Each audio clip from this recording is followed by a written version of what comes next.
Hello, everyone. I'm Mehitabel Claims and I play spooky games. Today we're back with some more English haunting. Ooh. Now, last episode, we did a bunch of stuff with Florence Cook and William Crooks, which is where we will be picking things up right now. This is not where I want to be. That's not what I wanted to do. Off to a great start. I was playing a different point and click recently. Alright. Florence Cook. Yes, we gave Crooks the wrong address, so he'll show up here instead of where he was supposed to go, even though he said he would never, ever go and see Florence again.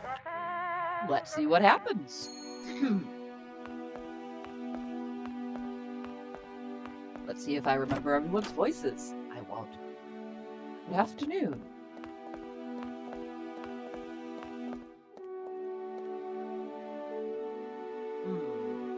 This is not the headquarters of the British Confederation of Scientific Societies. Are you Mr. William Crooks? Indeed. Do we know each other? Mr. Moore? What are you doing here? Florence? It's a pleasure to see you again, William. You are the one behind this setup. You must have switched the envelope intended for my coachman. Am I correct, Mr. Moore? Leave Mr. Moore alone, William. I don't know what methods he used to bring you here, but he was just fulfilling my wish. I won't deny that I am pleased to see you again. But Katie King, the manifestations, all that is now behind me. It belongs to the past. Today I don't want to get involved in such matters. I am a respected scientist. I wouldn't have required your presence if it weren't. Yes, Mr. Moore has informed me of everything. I'm sorry about your illness, but that is not... Oh my god. I'm very angry about the situation, but... Let me look at you more closely. You are still as beautiful as ever. I am not the young woman you once knew, Will. I'm old. Nor am I that handsome gentleman. Grey hair looks good on you. My eyes find you even more attractive than back then. Gentlemen, miss, I must thank you for this unexpected gathering. It has made me feel 30 years old. As long as I get to spend more time with Miss Cook, I will do as she asks. Come with me, William. I'll explain everything to you.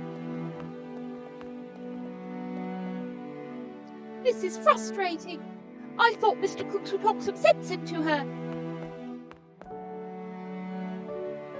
I hope my aunt doesn't have any problem. If anything happens to her, I will hold you responsible. Yeah, we'll hold ourselves responsible too, don't worry. I hope everything goes well.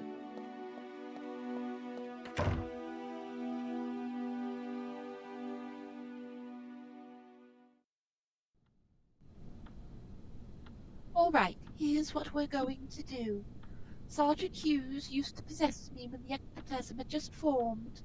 I'll try to contain the emanation and prevent it from taking its final form long enough for you to take a sample. Do you have a container on you, Mr. Moore? Yes, here it is. As soon as you've taken the sample, I'll cut the connection. Are you all clear, Mr. Moore? Yes. Be quick. I don't want to give that bastard a chance to fulfill his threat. There is a lot of light in here. Do you need us to turn off the lights and close the curtains? Darkness candles and all that paraphernalia are just for ambience and to influence the gullible. I could summon that bastard in the middle of Trafalgar Square. Oh, Florence, you still have time. Please, this has gone too far. I am aware of the danger and the decision is made. Whatever happens, I want you to know that I love you. As for you, William, I regret all the harm I caused you. It never mattered to me, Florence. I managed to restore my reputation through my scientific discoveries. You sure did. I'm not talking about that.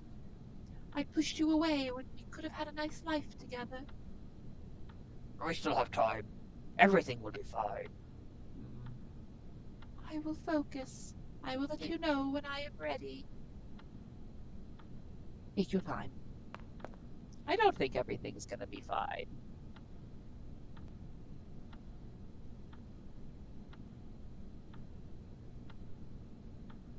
Fiance's focus, Mr. Moore. Please do not disturb her. Alright, do I need to have the flask ready to go?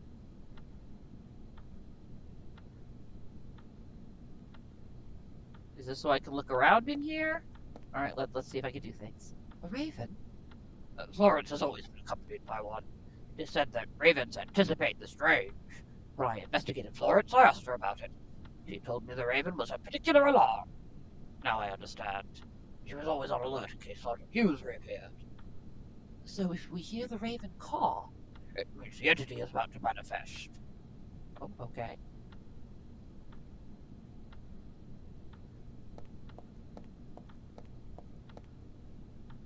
There's no one hiding behind the screen if that's what you suspect, Mr. Moore. Sorry, professional habit.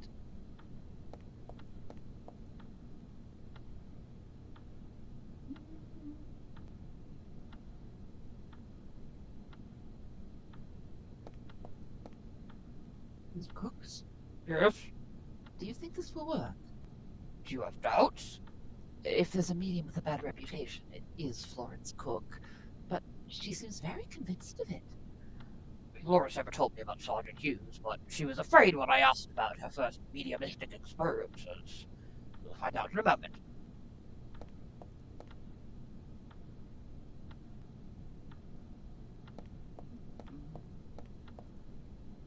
I guess we talked to Charlotte?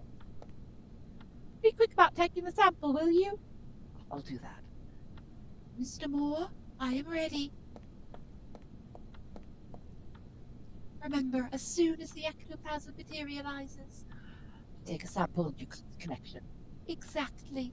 Ectoplasm is just a reflection of the entity, a business card. It's not the entity itself. It is only an announcement that his soul is about to enter our reality. If you are quick enough in taking the sample, I will have enough time to close all the doors to Sergeant Hughes. Shall we begin? At your convenience. I'll be as quick as I can. Gideon Hughes, can you hear my voice? Gideon Hughes! I'm talking to you!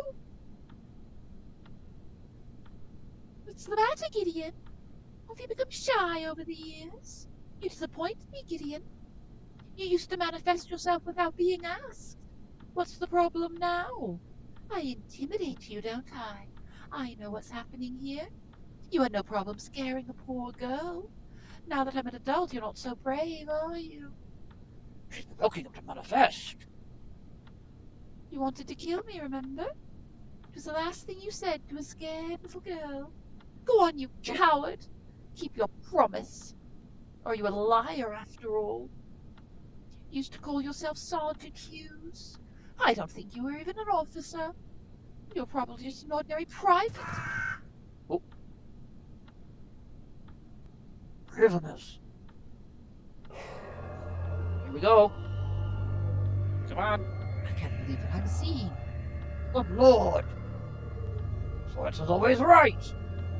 Stop being amazed. We need to act now. Yeah. Here we go. Come on. I've got it.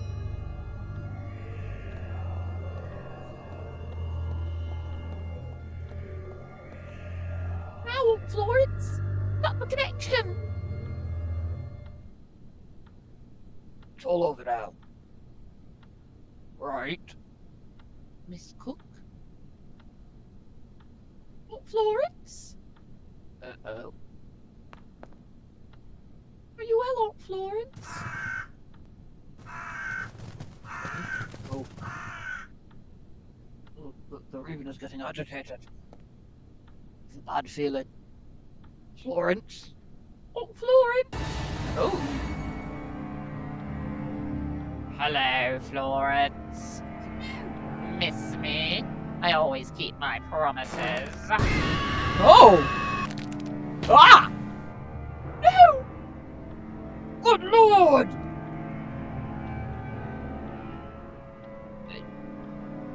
Rios is dead. No! Oh my god, no! Are you happy now, Mr. Moore? I am sorry, Shut up! Please. No! You are the one who has to listen to me. Because ever since you walked into this damn house, you have not listened to me. I begged you to give up your endeavor. And look what you've done. You've got your damn sample. So get out of this house before I do something crazy. This should not have ended like this, but your aunt... I said leave!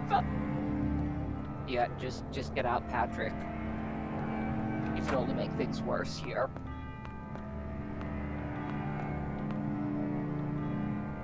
Florence.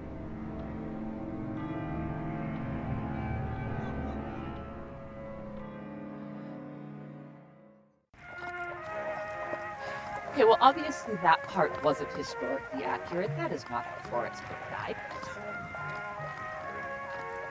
But, oh, wow, okay. So, back to the workshop, I guess.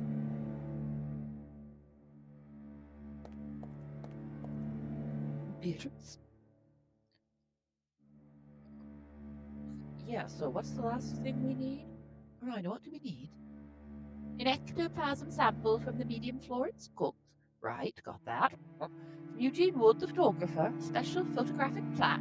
Yep, we already have it. And lastly, Professor Silas Bennett seems to have found a way to make the machine autonomous. Ask him what it is all about. By the way, as soon as you get one of the components, bring it to me and I will assemble it immediately. That way we will save time. Oh, okay, I will let you work. Here. Here you go. I managed to speak with Florence Cook. Yes? And I've obtained this. By all the branches of modern science! Is that what I think it is? A sample of ectoplasm, indeed. I can't believe it. Florence Cook was not a fraud. Oh, Patrick, do you realize what this means? We could offer the world solid proof that the beyond exists. I think you are being overly optimistic, Beatrice. Look at the sample. It is nothing but a luminous amorphous gas. Skeptics will settle for any simple explanation. All right. Maybe see a ghost with their own eyes. And that's what we'll give them. But for now, I'm bursting with happiness. Give it to me. I'll start assembling the sample in the Book of Revelations. Well, we have the photographic plate and the ectoplasm sample. What about Professor Bennett's piece? I have been to the London Archaeological Society, but Professor Bennett is not there. His assistant could provide the key to the matter, but he is absent. Well, we should.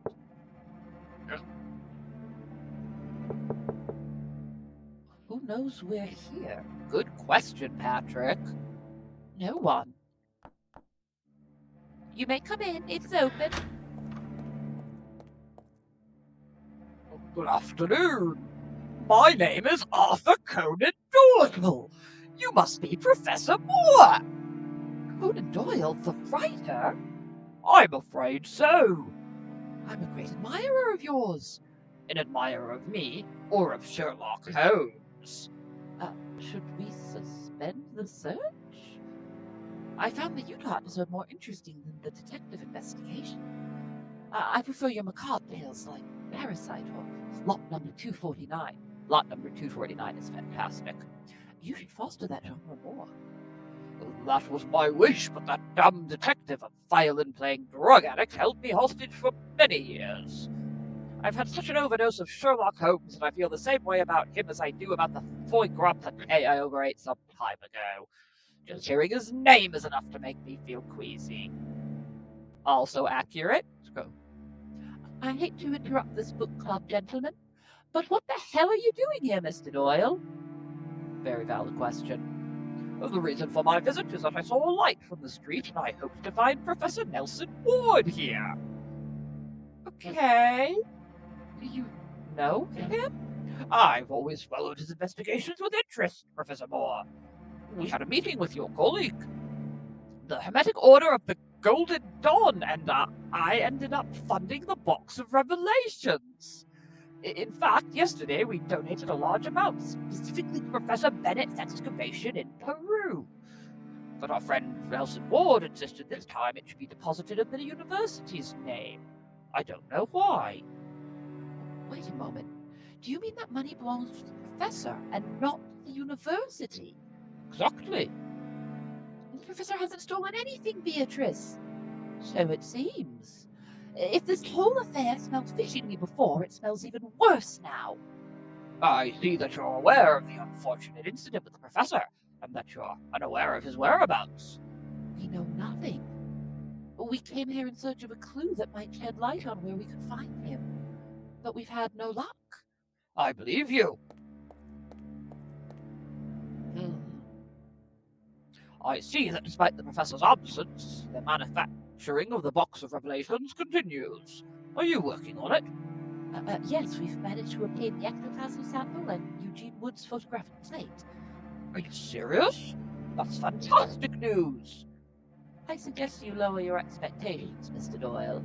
I can assemble all the pieces and even modify part of the machine, but I fear it cannot be completed without Nelson's help. There are certain connections not stipulated in the blueprints, and frankly, I'm out of ideas. In fact, we have yet to find Professor Bennett and have him enlighten us on the missing piece. So, two obstacles stand in the way of showing the public the existence of the beyond. I believe you can resolve the issue with Mr. Bennett. In fact, you've managed to obtain the remaining pieces, which was Professor Ward's main concern, so I trust in your abilities. As for finding Professor Ward... What about you? Don't you solve mysteries in your novels? Seems you're good at it. My dear, I begin writing my Sherlock Holmes stories knowing at all times what has happened. I am a writer, not a detective. But if I'm honest, I believe it's time to put my deductive skills into practice and compete with my most successful creation in intelligence. I have contacts all over the city and some suspicion of what might have happened to our friend. They're just conjectures, but if I take the right approach... Yes, that's what I'll do. You, Professor Moore, try to locate Professor Bennett. The great dame of Phantasmagoria, whom I greatly admire and who seems to have revealed herself as a great scientist, will continue working on the machine. As for me, I will scour London in search of the missing professor. Is that all right with you? Yeah, that sounds good. Thank you for your help, Mr. Doyle. You can call me Arthur. We're a team now. We're not quite there yet. Let's settle for something in between. How about Sir Arthur? Well, if you wish. I'll get going. I hope to bring good news. Tell me something, Sir Arthur. What interest does the Golden Dawn have in the Box of Revelations? We are very curious about the beyond, perhaps more than the average person. Although a desire was not to share that information if the machine bore fruit. Knowledge is power, isn't it? You are correct, Miss Shaw. But Professor Ward insists on it. He wants to share the results with the world. There's a dispute about this in the Order, but as far as I'm concerned, I am with Professor Ward. You chose well. I'll return to the London Archaeological Society and see if this Oscar Koenig has returned. Good luck to both of you. See you shortly.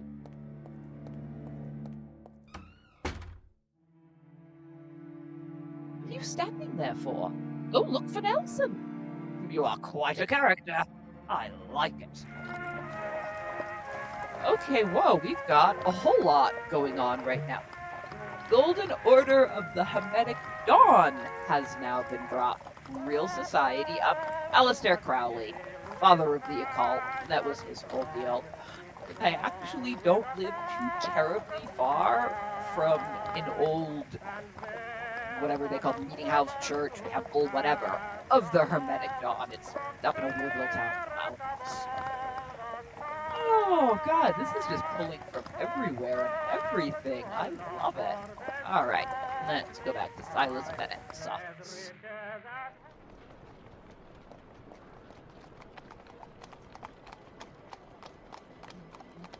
I want to go see a show. Excuse me. Must pay if you want to see the film. I have no money. I wonder if I missed an opportunity to get money at some point. Ah, well. Alright, are you here yet? Mr. Koenig? Please come in, the door is open. Oh, good, that was not the right accent. Miss Koenig? Yes? My name is Patrick Moore, and Professor Moore? You are Professor Ward's colleague. I've been eager to meet you. may I ask you some questions? Of course. Alright, hold on. Is Is he supposed to be German? Oh, Lord, I can't do a German accent. Best I can do is Bad Hogan's Heroes impersonations. We'll see what happens. But where can I find Professor Bennett? I'm afraid he's out of London. Did Professor Ward come to see you? Yes, we had a conversation with him a couple of days ago. The discussion was so fruitful that he became our benefactor. What do you mean by benefactor? He will finance our excavation in Peru. Out of London? Do you know when he will return? He should have been back by now. I am so concerned about his absence since I was about to set out to look for him. According to my colleague's notes, Professor Bennett is involved with a... Excuse for not being very precise in my description, but it seems to be a precious stone? A jewel? The Scarlet Stone, yes. Our colleagues didn't inform you about it. There are too many things he didn't inform me about, so I hope you can enlighten me. A week ago, after thorough research, we published an article where we announced we had located the whereabouts of the Scarlet Stone. We omitted the details, of course. We didn't want the area swarming with our treasure hunters benefiting from our discovery. Professor Ward read that article and came to propose an arrangement with us. Yeah, what is the Scarlet Stone? It's an artifact. The construction dates back to the dawn of time. We believe it was made by the Herbians. What does the artifact do? The Scarlet Stone generates continual high voltage energy on its own, without any external assistance. Potent, inexhaustible source of energy. Interesting. It's also the source of legends. What kind of legends? Nothing relevant, fantasies and superstitions. It is said that its creators were frightened by what it could do, and they decided to hide it so that no human would misuse it. Alright, so yeah, let's go back to this. What arrangement? I'll be honest with you, we struggle to find funding for our excavations. Those close-minded idiots think we're chasing fantasies. They wouldn't fund us even for a train ticket to Birmingham. On the other hand, Professor Ward mentioned having a significant sum from a donation and offered to finance our excavation in Peru in exchange for using the Scarlet Stone in one of his experiments. We need that money, Professor. My mentor's reputation has declined in recent years. We are outcasts within the archaeology guild. The deal seemed fair and beneficial to both parties. As I said, I intend to set out to search for Professor Bennett. I fear something may have happened to him. He might have found the artifact and had an unfortunate accident. Or perhaps he hasn't found it yet. Although if that were the case, he would have informed me by telegram. The train leaves tonight, bound for Eswell, Scotland. That's where the Scarlet Stone is located. Would you like to accompany me? Scotland. I would like to, as this concerns both of us. But I am having trouble obtaining the appropriate attire for such an endeavor. Don't worry about that. I see you in the same size as me. I can lend you clothes from my suitcase. What do you say?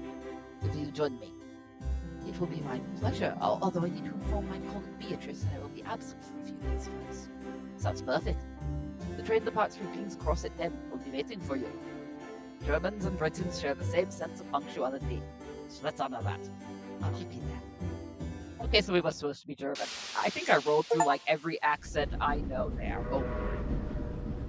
You'll soon arrive in Scotland. Don't get too excited, Professor Moore. There are still several transfers to go, and we'll have to rent the horse carriage. There is nothing in Airsville. It is a desolate place. The only remnant of civilization there is an old lighthouse, which I don't know is even still in operation. that Professor Bennett is safe and sound. Yes, let's hope. And that by finding the professor, we will find the Scarlet Stone. I sense you don't have much faith in this venture. Am I right? Why do you say that? I can see it in your eyes. You have the same look as the skeptics I face every day in my work. I beg your pardon, but I'm trying to come to terms with the fact that we've embarked on a search for an artifact of advanced technology manufactured when man still lived in caves. The hybrids populated the world before that time. You don't believe they existed, do you? I have my doubts. There's no historical evidence of that. And this is coming from someone who firmly believes in the existence of ghosts. Let me explain to you what my job entails. Imagine that the world as we know it suffers a cataclysm of such magnitude that our civilization is wiped from the map. Cities are buried and only a small handful of people survive. All knowledge acquired before then would be lost, as subsequent generations would be more concerned with seeking shelter from the elements or essentially starting over. Follow me so far? Yes. Right. Let's fast forward tens of thousands of years. Humanity has managed to recover from that cataclysm, and the world has been repopulated, giving rise to new civilizations. Some wonder about their ancestors. Who were they? How did they live?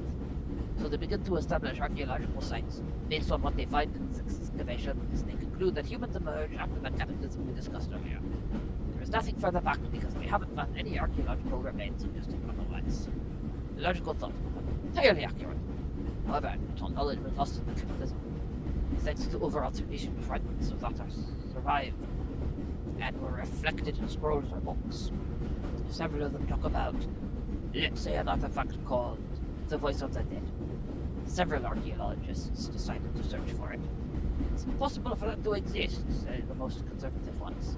It's a fantasy. The only things we found are sticks and stones, says the most skeptical ones. Have you dug deeper and explored certain uncharted institutes? Asks a rebellious archaeologist. Response from the closed-minded group would be indifference or rejection. So that archaeologist starts digging on his own. What does he find? A gramophone!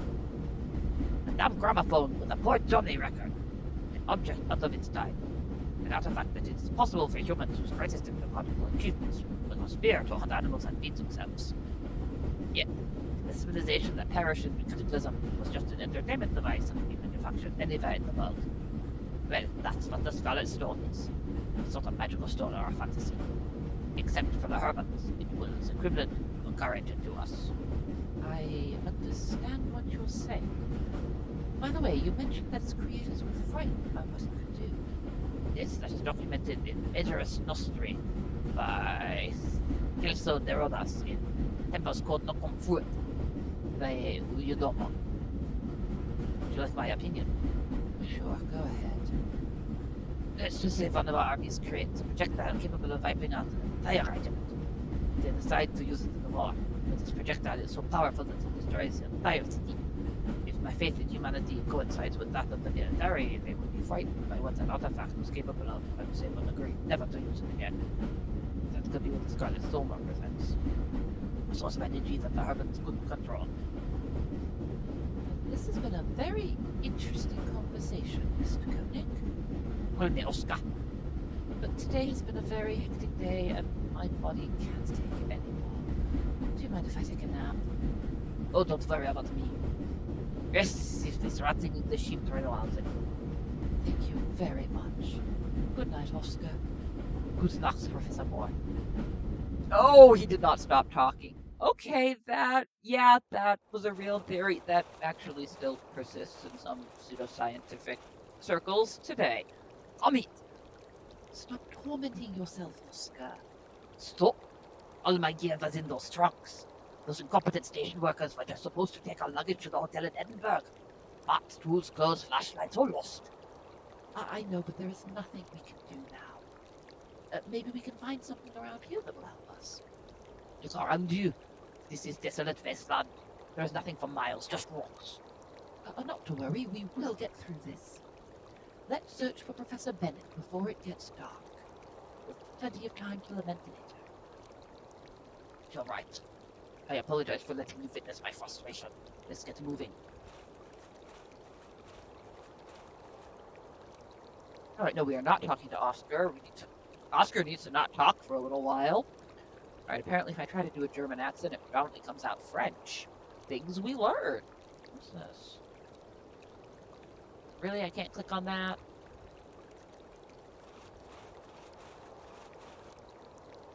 Professor Ben.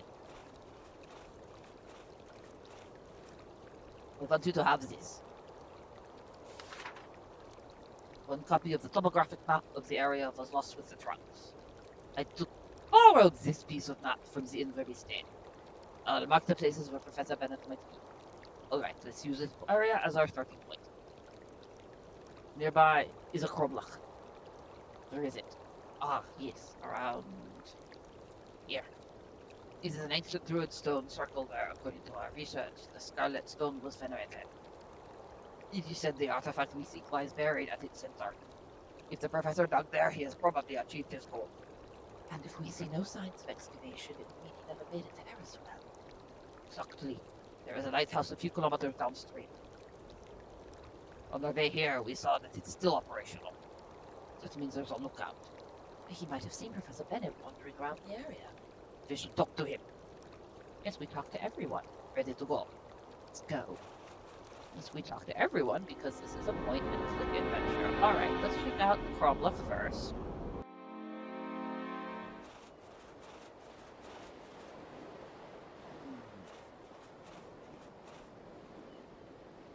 Russies. What's the matter? This is not the Cromlech where the Scarlet Stone is supposed to be buried. You're sure about that? Yetibo's writings were precise. Each stone should be near a spiral ruin. Each stone should bear a spiral rune, protective symbol of the Order of the Eternal Wind. The Eternal of the Order. Order of the Eternal Wind. They're just throwing all kinds of stuff at us here. What was the Order of the Eternal Wind? The Scarlet Stone survived the cataclysm that ended its creators. It's passed through various hands until it reached a druid sect who called themselves that. They possessed great knowledge of past eras. Many of their rituals came from most civilizations. When they obtained the Scarlet Stone, they studied it and understood its power. They agreed to hide it to prevent it from falling into the wrong hands. The trail of the artifact we seek ends there, with the Order of the Eternal Wind. Could others have obtained the Scarlet Stone after this sect? No. Why not? Because it's impossible. How can you be so sure? Because we have done our job. There is no record of it being anywhere else. Don't be impertinent with your questions. Believe me when I tell you that I am sure of it. Oh, all right, I apologize. Oh, he's got some very strong feelings about this. Well, it seems the professor was here after all. He has excavated that area, there is no doubt about that. But he mustn't have found something. This is frustrating. Does that mean the Scarlet Stone is not in Eriswell? It is in Eriswell. Verloc Nokmol. Why on earth shouldn't it be? I won't abide your pessimism, Professor. All right, Oscar, don't get so upset. We have spent years investigating its whereabouts. We couldn't have made any mistakes. Calm down, will you? Don't tell me to calm down! What do we do now? I don't know. Listen to me, Oscar.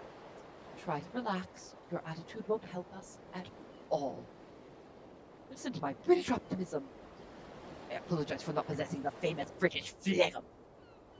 I just asked you to try to calm down. I'm sorry. Not Professor Bennett, I am lost. I won't find the artifact without you. And without the artifact, your colleague won't fund their excavation of home. Regarding that, I'm sorry I haven't been honest with you, but Professor Ward is missing. What do you mean? There was a minor incident, and he decided to go into hiding. I have no idea where he might be. But he will come back? I don't know. I assume there will be news of him sooner or later, but... Why didn't you mention this before we set off? I don't really know. I want that as much as you do, and I decided to join you on this quest. But don't worry, I'm a professor at a very important university. I could pull strings and connect you to patrons willing to fund you if this venture succeeds. That's better be true, Professor Moore. Otherwise, I will consider you a hindrance. Oh, alright, Oscar, you gotta be up his bonnet. Alright, let's check this out. You mentioned that each human here could bear a spiral rune carved into it. Yes. Could it be that the elements eroded those runes until they vanished? No. Throughout Europe, remnants of the settlement of the Order of the Eternal Wind can be found. Such stone-carved runes have been discovered in Spain, France, and in my homeland. Several of them much older than this Cromlech. So in response to your query, no, it's impossible for the elements to completely erase these runes. Well, fine then. There's a hole, it's just a hole. I understand the frustration of my colleague upon finding nothing here. Maybe we could dig deeper, perhaps. Didn't you hear what I said before? This is not the Cromlech we are looking for. Okay, Jesus. Are you really our friend, Oscar? Can we really trust you? Right, White House.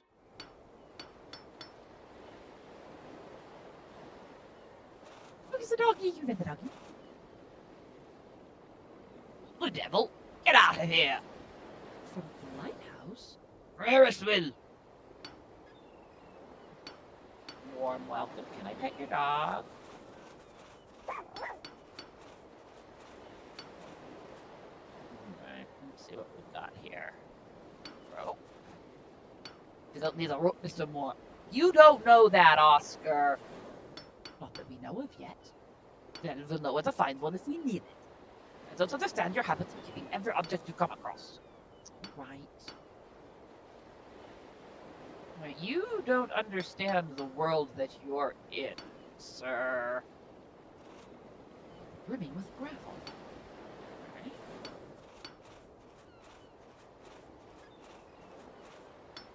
Excuse me. Well,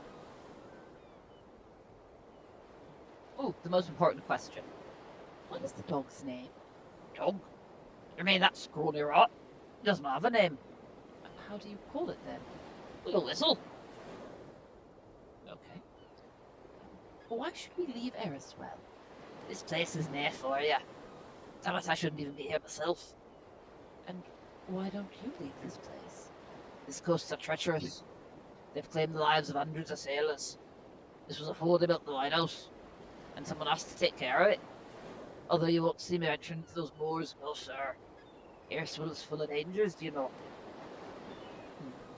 What kinds of dangers are in Eriswell? Cliffs. You have to be careful if you don't want to plunge off them. You'd be surprised at the human remains that can be found among the rocks. And the wind seems harmless, right? The wind's relentless, can drive even the sanest person mad. And I won't mention those damn mushrooms for hell. All. Yes. Nah. Forget it and get out of Israel. Tell me more about these mushrooms. Mushrooms? Purple things sticking out of the ground. You have to be careful not to step on them. And they're everywhere. Now, what are you doing with those stones? I crush them to turn them into gravel. And what do you do with it? I spread it along the path of my own. A stranger probably caught their attention. I want to be alert in case they approach while asleep. Step on the gravel while they're coming. They? Who are they? Those who play the trumpets. I heard them once. It's been centuries since anyone heard them. What trumpets? The one of the apocalypse. Professor Moore, come here. I'm busy interrogating this guy. This man is delusional. He's not the first to look out to lose his mind. And he saw it. It was among natural elements. Okay, it doesn't matter if he's crazy, he might have information. You're bad at being a point-and-click protagonist, Oscar. Sorry to disturb you. Still hanging around here. Tell me about the stranger you've seen around here. Could he be an archaeologist? We're looking for him. There was a fellow carrying strange instruments. I suppose he was an archaeologist by the way he was dressed. Looked in. Nah, he didn't come round here, and I didn't go near him either. He used to sleep in one of the caves on the northern cliff. With fire in it at night, and that catches the eye. Maybe that's what the trumpet sounded for the first time in years. Ooh. Well, where is that cave? In the north, by cliffs. Caves on a ledge. Ha ha! Here we go. We enter the lighthouse. From above, we would have a full view of the train. You now thrust into the lighthouse. Only I am. But we could. I said only I am will thrust into the lighthouse. Is that clear? Alright. Looks like a quiet dog. Too quiet. It's as if it came out to a taxidermist warehouse. On top of that, it's a coward. Gets scared at its own reflection in the water. Oh, that happens. You have to calm it down so it doesn't have a heart attack. Some companion. Thank you for your time. You should listen to me. Get out of this rule.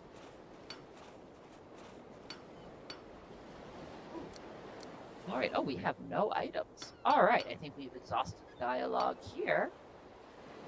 And I think we are going to call it for this episode. We have certainly progressed the plot along.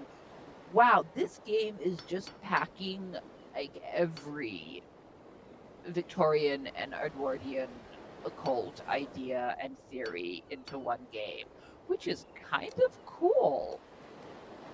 They just keep throwing more stuff at us. I'm enjoying this a whole lot, even if the voice acting is a lot on me. I hope you all are enjoying it also. If you are, let me know. Leave me a like or a comment and subscribe if you want to make sure you don't miss anything else. And with that, I'm going to say take care, have a good one, and I'll see you next time. Bye-bye.